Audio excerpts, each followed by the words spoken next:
Welcome back. Today we are going to be upgrading my Savage Crucible Barbarians and adding two more that I just got. and adding two more that I just got. So let's get started. So recently I got some more stuff thanks to that Savage Crucible in-stock sale. In addition to what I already had, I got a Warrior with Ball and Chain, Varnox Unchained. God damn it. I got these. In addition to the stands, which we already looked at, I got the Warrior with Ball and Chain, the Raider Pack, and Varnox Unchained. All great sets. This is a disaster already. So I thought I would start by introducing you to each figure and what I'm planning on doing with them today. So we got the new guys. This is a Warrior with Ball and Chain. This is my second one. We got the original here, all decked out. So I didn't want to modify this one at all, but I really wanted one that I could totally change. So that's what this guy's going to be, a totally new barbarian using this base. And the Varnox Unchained is brand new. So I'm very excited to customize this guy. I'm thinking with him, he might actually take over this guy's role as like a Beastmaster type guy.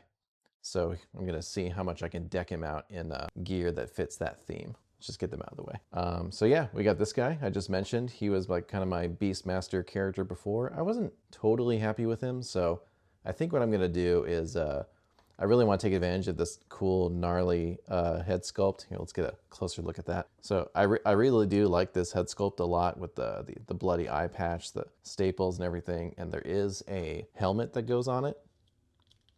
I think I want to like just armor this guy up. Next we have my custom Dova, who you may recognize from a previous video. There's actually not a whole lot I want to do with him. I'm hoping that some of these new belts and stuff can allow me to kind of enhance his loadout. So being, you know, the protagonist of a Bethesda game, I really like having him just loaded up with gear. So I'm hoping that I can find a better solution for the dagger and the sword here.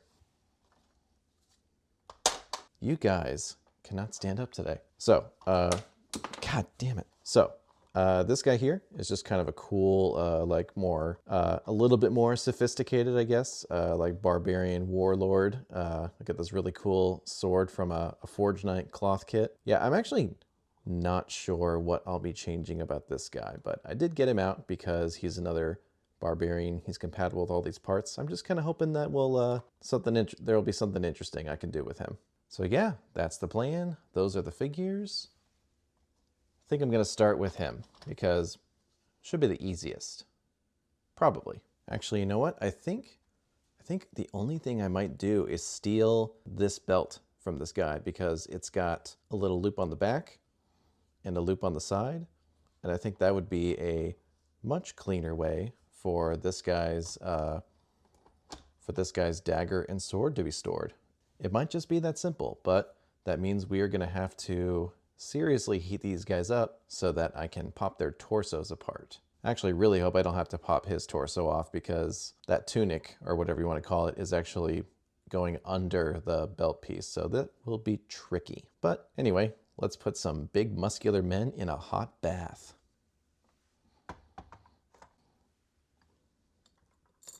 All right, let's see. Who else needs to go in there? Definitely you.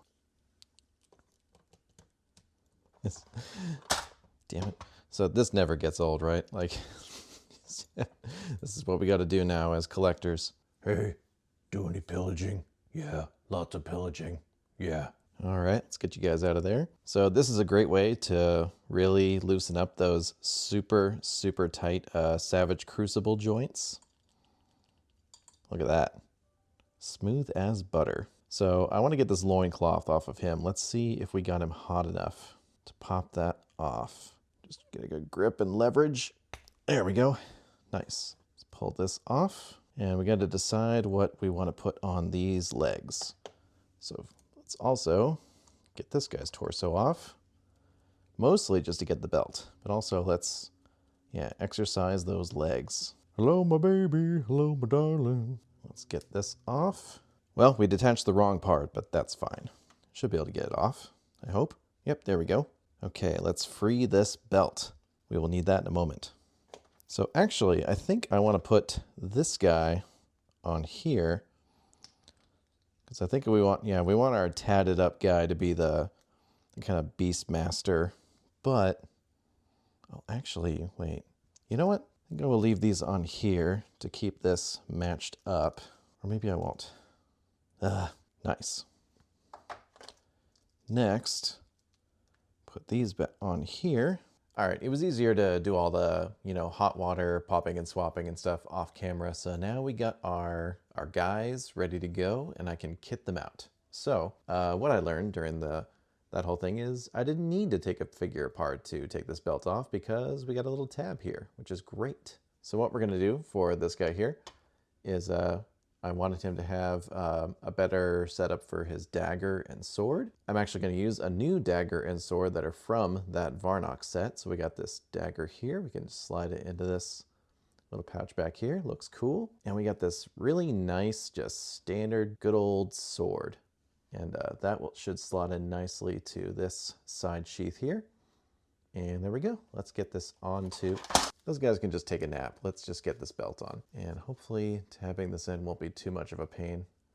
Tabbing can be very annoying because you're basically trying to push two soft pieces of plastic together. Yeah, see, the problem is you don't have anything pushing back when you do this. You kind of have to... Oh, here we go. Let's brace it on the little belt shield thing there. There we go. I think we got it. Yeah. See the little nub sticking out? Nice. Okay. This is a cool belt. All right, now let's get it situated on him. Oh, you know what? The sword is too far in the front. Shit. All right, we got it on there. And I gave him a potion too. So yeah, he's looking pretty good now. And he has everything stored. Even his dagger is nice and hidden by his little... Yes. He's looking good. I think we are done with this guy for this video. Let's put him in the case real quick. All right, let's get you back with your video game friends. Here we go. All right, nice. One figure done. As for you, I don't know. I think this guy might just be good the way he is. He's got his cool helmet with some Mythic Legion's horns. He's even got a way to put his sword away. And this waist doesn't have any more plugs, so I don't think I could easily add any more accessories to him. I think he's good to go. So let's put you back in there too. Nice. And that leaves these three. So I decided that I wanted the Beastmaster to be kind of like as plain as possible. So I've got a pretty good idea of what I want to do with him. So let's start with you. Let's get these other guys out of here before I knock them over again. So for this guy, I want him to have as many kind of like little, I don't know, tribal adornments as possible. I think that's a good way to put it. And I think I know what head I want to use. So let's start grabbing stuff. All right, let's get this guy as like bony as possible. So let's put this necklace on and this super cool new head. Look at this. That is awesome. There we go. That is looking good. I actually, I also tucked the necklace under this back piece so that it sits a little better. Next, let's add these cool bony pauldrons. Are these shoulder pads? Whatever they are. So thanks to these lovely Savage Crucible butterfly joints, we can get this nice and exposed even with that back piece on, which is great because that back piece is a pain to put on. So I do not want to take that off. Damn this cold weather. There we go. Our friend is looking a bit more imposing now. So let's get some stuff onto his waist. Now I took off the sheath hung by the chains. There were just some metal rings. I just bent them a little bit, popped them out. But what I want to be able to store is this whip and maybe one other weapon of some kind. So let's see how we could do that. Oh, I got an idea. Let's make a functional version of this accessory. That'd be cool, right? And I get to use magnets. So I've got some faux leather and some tiny magnets. I think we can recreate this functionality here where we've got a leather strap that folds over and kind of clasps into place, but one of the magnets will look like the little metal button here. So I cut a little piece. I'm going to fold it in half so it looks leathery on both sides, and then we will kind of fold it up like this and attach the magnets. I think this is a little too big though. Actually, that might just be perfect. Let's see. Yeah, maybe trim it just a little bit so it hangs a little higher, but I'm excited about this. All right, here's our leather piece. Yeah, just folded it over and glued it with super glue. Simple. And just confirming that the magnets will attract through the leather before I glue them on. And the magnets are on. Look at that. So cool. I am very pleased with myself, if you can't tell. Okay, next we're going to poke a hole in it so we can add this ring. All right, there we go. I am very happy with this. So took the little ring after punching the hole and then looped it through the sculpted ring on the belt here, and yeah, we've got a functional whip holster. Not a bad recreation, if I do say so myself. I mean, the magnet's kind of big, but it's cool that this is functional, so I can just take the whip off. I haven't even talked about this whip. I got this from someone on the Savage Crucible Facebook group who was making these. It's very cool, having like an actual bendy whip. I think that came out great. I wasn't expecting to get too crafty with these guys, but thought I would be mostly just swapping parts and kitting them out, but I'm glad I took a sec to make this. I'm very happy with it. All right, let's finish this guy up. All right, next I'm gonna steal an idea from Slinky Dink Customs, who also just recently did a video about the Varnox figure. So what he did is he slid this sheath in this loop back here. Looks pretty cool. And he put a couple of these spears in there. Now, the spears don't fit in normally, but if you do a scary thing like this, then they fit in great.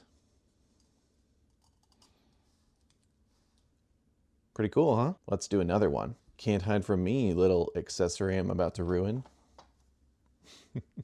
So yeah, I think it's it's pretty liberating actually to just start messing around with accessories like this, get a little bit more crafty, be okay with breaking things. I mean, these are not necessarily these aren't like in-box collectibles that are an investment. I mean, maybe they will be in the future, but honestly, I just like playing with my toys and doing cool shit like this. All right, I think this guy's looking pretty good. I like that he is a little bit more stripped down. I don't really have an urge to put a bunch of straps on him. I may try and get him like one more weapon. I think he could really use like a hunting knife or a short sword or an axe or something, so let me see what I can find. All right, I like this axe. It's got an animal skull on it, definitely fits the theme. I want to see if I can find a little leather loop that I can put through this ring here and then kind of just slide the axe into. So I've got this. I think this will do the trick. This was on like a Forge Knight set or something, knowing me. So I think I'll just loop it through and tie it, and then we'll cut off the extra. Let's loop that through, and then we'll figure out how much we need to hold that axe. All right, let's see. This, oh, that might be a little too tight. Hold on. There we go. Okay, so this is about the size that we need. All right, not the prettiest knot, but I think it gets the job done. Slide the axe in there.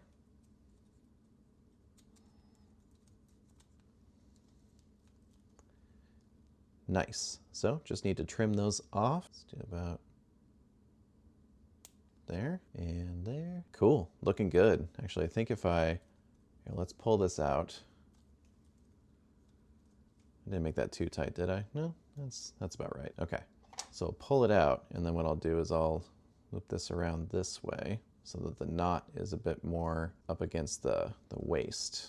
Not bad at all. All right, I feel pretty good about this guy. I'm happy with him. He definitely has that, like, he's kind of like a brutal, almost like Tarzan type. He's gonna look really good when I pose him with some animal friends and stuff. Oh, actually, here, since it's sitting right here, let's give him a bird friend. I'm not as big a fan of the fact that this bird friend has to have like the little like leather bracer, so it's like it's only there if he's got the bird on him. Whoop. This is Mythic Legion, so it's not a perfect fit, but if you kind of scoot it on there a little bit, it's nice and snug, or not. Mixing and matching accessories between lines is never perfect. Looks pretty good. I may actually grab a wrist piece so that like whenever I slide this on, it doesn't look like it's only there when the bird's there. We'll see. You'll see it in the B-roll if I decide to do it. I think this guy is done. He looks great. All right, these guys are left. So I think for Mr. Tattoos here, I'm pretty happy with how this is going. You know, showing those off, not really armoring him up too much. So I think I'm just gonna figure out what weapons I want to give him. Oh, and I might have some pants for him. I think this guy might benefit from some pants. But yeah, I'm pretty happy with how he's looking. This head is perfect. He's kind of pretty similar to just what the default Krieger look is, but I think this is looking pretty good. And for this guy, I'm gonna go for more of an armored look, at least in the torso area. Maybe see if I can find him a cool cape. So let's see how it goes. Okay, so I just had to do tons and tons of pop and swapping off camera. I have heated up water multiple times. My thumbs are killing me, but I'm very happy with where we are at. So let's start with this guy on the left here. I wanted this guy to be kind of more like a leader. So he's looking a little bit more fancy, at least as fancy as a barbarian can look. And actually, one last thing I'm going to do is I heated up this head quite a bit and popped the helmet off because I'm going to try putting this on. And I think that looks pretty damn good as long as I secure it right. Yeah, that looks awesome. So this helmet is from it's from the Kraken Studios Punisher. And that figure is garbage. The wrists just like disintegrated and yeah, that figure is basically just fodder for me now. And yeah, so I have donated his helmet to this character, and I think he looks super cool. So I just need to get some blue tack to keep it in place. But I mean, man, look at that. Let's see if I can get that light on there. So yeah, as you can see, it lines up with his eyes great. I think he looks very cool, especially since like more often than not, the lighting actually obscures his eyes. And yeah, this guy looks cool. Next, we can talk about our definitely not guts here with this big old sword. So all I really did actually was just donate some of his armor to the figure we just looked at and gave him some pants. I think this kind of rounded out. Come on, man. This fucking video, man. I think this rounds out his look really well. I think he's a bit more unrefined, just kind of a warrior who's got a little bit of armor, but also rags. You know, frequents the taverns with his big old mug, big old sword. Yeah, I'm pretty happy with this guy. And with the Beastmaster, I just went back and actually decided to put these dark leather straps back on him. I think it just kind of matches the rest of his stuff a little bit better. I still like having the loincloth type look. I think that works well for the Beastmaster look. I put the leather straps on his arms. Now the bird stays on a lot better. And finally, we got this guy. So I really wanted to make sure that the tattoo on this body wasn't completely covered. Like this guy's basically got like Krieger's gear with the furry shoulder pad with this cool skull. But this axe is from that Punisher figure again. He's got the warrior with ball and chain boots. Yeah, I think this guy looks great. I have a bad habit of just like giving every custom I make a big sword, so I thought I would try out this axe, and I really like it. So yeah, he's looking good. I think this head was a popular swap choice from the first wave, so I can see why they decided to just actually include that head with this newer figure. So yeah, I'm really happy with these guys. They are gonna look fantastic on the shelf. I just can't get enough barbarians. They are so fun to put together. There's so many different ways you can execute on the muscular man warrior. So yeah, I hope you're not sick of barbarians because this was just a warm-up. Next time we are converting this guy into a barbarian, and that is going to be super cool. So I hope you'll stick around for that, subscribe or whatever, and I will see you next time. Bye.